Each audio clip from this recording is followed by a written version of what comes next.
अस्सलामुअलैकुम everyone, welcome back to my channel Asma bake house. तो सबसे पहले मैं आप सभी लोगों से सॉरी बोलना चाहूँगी क्योंकि काफ़ी टाइम से मैं वीडियोस को अपलोड नहीं कर पा रही थी, आप लोगों से बात नहीं हो पा रही थी, तो उसके लिए दिल से सॉरी बोलती हूँ।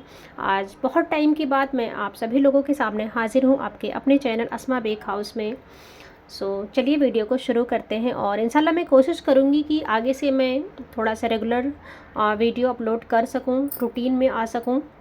तो सबसे पहले हम बात करते हैं आज के वीडियो के ऊपर। तो ये जो केक मैं बनाने जा रही हूँ, 3 टियर का केक है, 2 kg में बनेगा ये और 3 फ्लेवर में बनेगा। तो जो सबसे पहले हम जो सबसे बड़ा वाला केक है वो मैंने 7 इंच का टिन लिया है उसके लिए। उस और जो बीच वाला टियर है वो 5 इंच के टिन में बनाया है और जो सबसे ऊपर वाला टियर है वो मैंने उसके लिए 3 इंच का बर्तन लिया है। कोई टिन नहीं है मेरे घर में, एक स्टील का मग था तो उसको मैंने यूज़ किया है क्योंकि 3 इंच का नॉर्मली टिन आता नहीं है, तो इसको मैंने यहाँ पर यूज़ किया है। तो जो सबसे नीचे वाला टियर रहेगा वो चॉकलेट फ्लेवर में रहेगा और टोटल मैंने यहाँ पर 600 ग्राम प्रीमिक्स का यूज़ किया था 2 kg केक बनाने के लिए। तो यहाँ पर जो मैंने प्रीमिक्स लिया है ये करीब 330 ग्राम था, जो सबसे नीचे वाले के लिए लिया है। नहीं, चॉकलेट फ्लेवर का जो केक बना रही हूँ तो इसका हम बैटर बना करके इसको बेक करेंगे। और जो बीच वाला जो टियर है वो पाइनएप्पल फ्लेवर में बनेगा। सबसे ऊपर का जो है जब जो सबसे छोटा सा रहेगा वो बटर स्कॉच फ्लेवर में रहेगा। तो बहुत ही ज़्यादा इन्फॉर्मेटिव वीडियो होने वाला है, वीडियो को लास्ट तक देखें ताकि आपका हर एक डाउट क्लियर हो सके। अगर आपको इस तरह का कोई ऑर्डर आता है तो आप उसको इजीली कंप्लीट कर सको।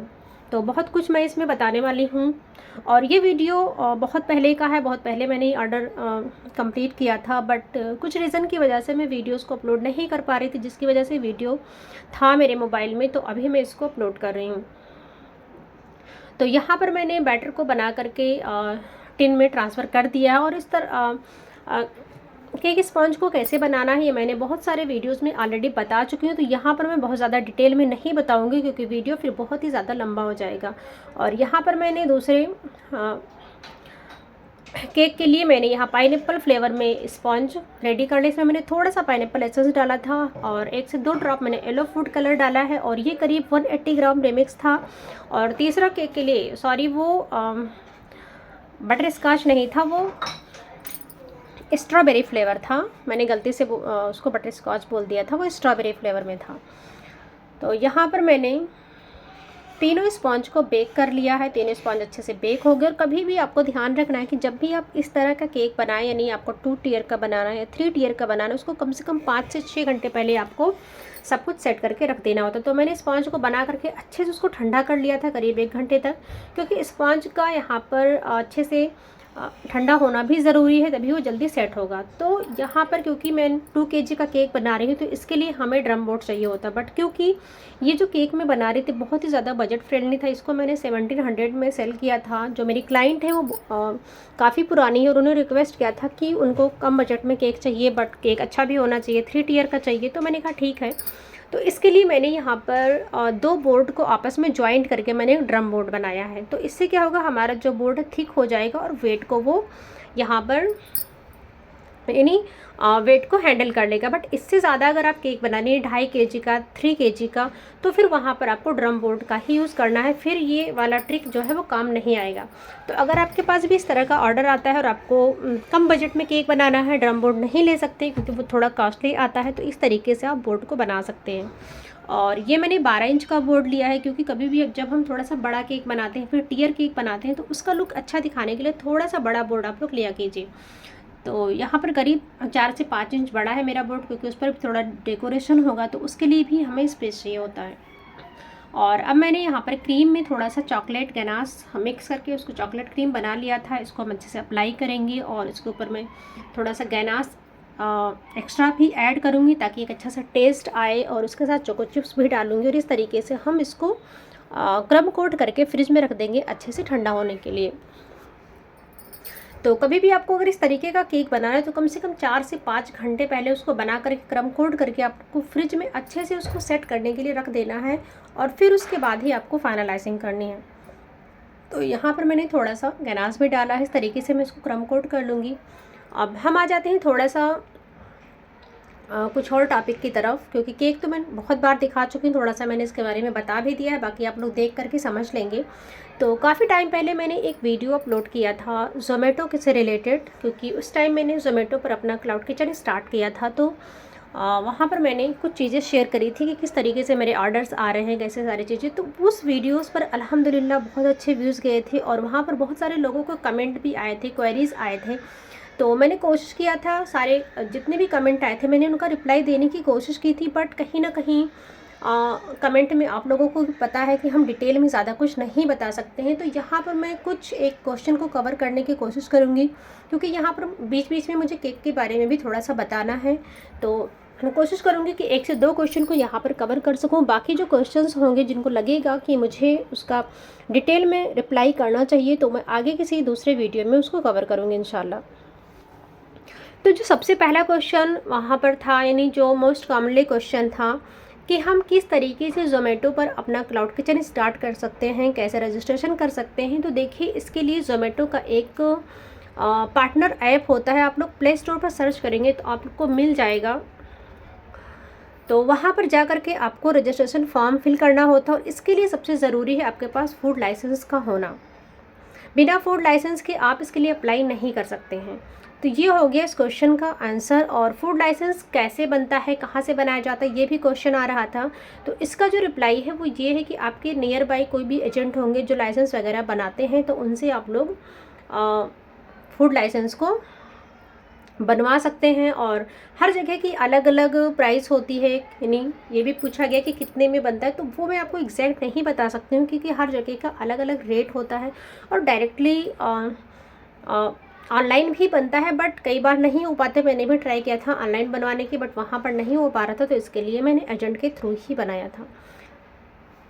तो अब आ जाते हैं केक की तरफ। तो यहाँ पर मैंने पहला वाला जो केक था उसको क्रम कोट करके रख दिया था, और दूसरा वाला केक भी मैंने क्रम कोट करके रख दिया था। सारे केक्स के मैंने 3 लेयर्स कट किए थे, और सभी को मैंने क्रम कोट करके फ्रिज में अच्छे से रख दिया था सेट होने के लिए। और जो सबसे छोटा वाला था वो शायद मैं क्रम कोट करते हुए नहीं दिखा पाई हूँ, क्योंकि वीडियो फिर बहुत ज़्यादा बड़ा था, उसको मैंने कट करके इतना छोटा किया है, तो सारी चीज़ें उसमें नहीं आ पा रही थी। इसके लिए उसको मैंने क्रम कोट करते नहीं दिखाया, क्योंकि बहुत सारे वीडियोस में मैंने क्रम कोट करते हुए आपको दिखाया है, तो आपको उतना पता है। अब यहाँ पर करीब 5 से 6 घंटे मेरा केक रखा हुआ था फ्रिज के अंदर। अब मैं उसे लेकर के आ गई हूँ फाइनल आइसिंग करने के लिए। तो फाइनल आइसिंग जो करना था वो मुझे जो फ़ोटो भेजा गया था उसके अकॉर्डिंग करना था। तो यहाँ पर मैंने सी ग्रीन कलर बनाया है। तो मैंने यहाँ पर नॉर्मली जो हमारा ब्लू कलर होता है, स्काई ब्लू कलर लिया था, और उसमें एक ड्रॉप मैंने ग्रीन कलर का डाला था, तो ये कलर हमें अचीव हो गया था। तो यहाँ पर मैंने फाइनल आइसिंग कर लिया है। फाइनल आइसिंग करने के बाद भी इसको हमें थोड़ा सा सेट करना है। हमें फ़ौरन से उससे टीयर इसके ऊपर नहीं रखना है। टीयर जब मुझे डिलीवर करना होगा उसके 1 घंटा पहले मैं सब कुछ असेंबल करूँगी। तो यहाँ बहुत अच्छे से मैंने यहाँ पर क्लीनिंग कर लिया है। तो आई होप कि मैंने जो आपको रिप्लाई किया ज़ोमैटो से रिलेटेड वो आपको क्लियर हो गया होगा। और एक क्वेश्चन और भी बहुत ज़्यादा आ रहा था कि क्या फूड बिज़नेस प्रॉफिटेबल है ज़ोमैटो में। तो देखिए, इसका मुझे डिटेल में आपको बताना होगा कि मेरा क्या एक्सपीरियंस रहा, मैंने कितना अर्न किया, कैसे ऑर्डर्स आते थे, और क्या यहाँ पर फूड बिज़नेस या फिर कोई भी बिज़नेस इस तरह का क्या प्रॉफिटेबल है। तो इसके लिए मैं डिटेल में एक वीडियो इंशाल्लाह लेकर के आऊँगी, जिसमें मैं बाकी जितने भी क्वेश्चन थे वो कवर करने की कोशिश करूँगी, क्योंकि यहाँ पर मुझे थोड़ा थोड़ा केक का भी बताना है, तो उसको मुझे डिटेल में आपको बताना पड़ेगा। तो यहाँ पर साइड में पैटर्न बना दिया है मैंने पैलेट नाइफ़ की ही हेल्प से, क्योंकि जो मुझे फ़ोटो भेजा गया था वो उसमें इस तरह के पैटर्न बनाया हुआ था। अब जो सबसे छोटा वाला केक था ऊपर का, वो यहाँ पर मैं लेकर के आ गई हूँ। इसको भी मैंने 3 लेयर्स में ही कट किया था, क्योंकि बट जो सबसे छोटा वाला केक रहता है वो देखने में थोड़ा सा हाइटेड लगता है, क्योंकि उसकी चौड़ाई जो होती है वो कम होती है। तो यहाँ पर ये काफ़ी अच्छी हाइट में बन गया था, और इस तरीके से मैंने साइड से इसको अच्छे से क्लीन कर लिया है। और इसका जो कलर है वो थोड़ा सा लाइट था नीचे वाले केक के कंपैरिजन में, क्योंकि फ़ोटो में इसी तरीके से था। तो इसमें मैंने थोड़ा सा और एक्स्ट्रा वाइट क्रीम को मैंने मिक्स कर लिया था, तो ये कलर हमारा बन गया था। और जब भी आप छोटे केक को इस तरीके से फाइनलाइजिंग करेंगे तो थोड़ा सा प्रॉब्लम आता है, केक कभी कभी हिलने लगता है, क्योंकि इसकी ज़्यादा हाइट होती है और चौड़ाई कम होती है। इसकी वजह से थोड़ी सी दिक्कत आती है, बट कोई बात नहीं, हम मैनेज कर लेंगे। तो इसीलिए मैंने यहाँ पर नीचे हैंग की रखा हुआ था।